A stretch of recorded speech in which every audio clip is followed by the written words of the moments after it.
तेबे एबे पाणीपाग विभाग तरफ आसिला एक बड़ खबर। बंगोपसागर में सृष्टि होता गभीर अवपात यह आगामी 6 घंटा मध्य घनीभूत हो बात्यार रूप नेबार संभावना रही। गत 6 घंटा मध्य उत्तर पूर्व दिगरे पवनर बेग घंटा प्रति 13 किलोमीटर बेगर रही। यह बर्तमान पारादीप ठारू दक्षिण पूर्व दिगरे 360 किलोमीटर दूर में केन्द्रीभूत अच्छी अवपात।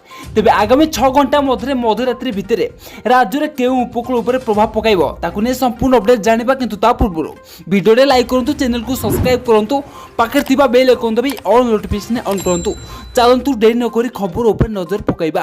तेबे वर्तमान पाई जा सूचना मिलुछि बंगोपसागर में सृष्टि होता अवपात आगामी 6 घंटा मध्य गभीर अवपात परिणत होबार संभावना रही। यह गभीर अवपात परिणत होगा पर उत्तर पूर्व दिग को गति कर आशंका रही। आज मध्यरात्रि सुधा यार बात्यार रूप नेब बोली भुवनेश्वर स्थित आंचलिक पाणीपाग विभाग तरफ सूचना मिली। तेबे यह हुमन बात्या उत्तर पूर्व दिगरे गति करी बांग्लादेश पश्चिमबंग उपकूल मुहाइबार संभावना रही।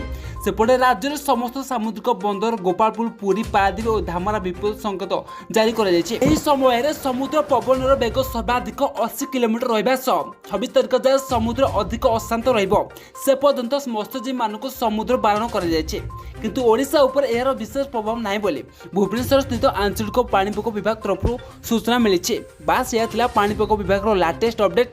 यह पाणीपाग विभाग लाटेस्ट अपडेट पाइबा बोले आम चैनल को सब्सक्राइब करी पाखे बेल आइकन दबाई ऑल नोटिफिकेशन ऑन करंतु।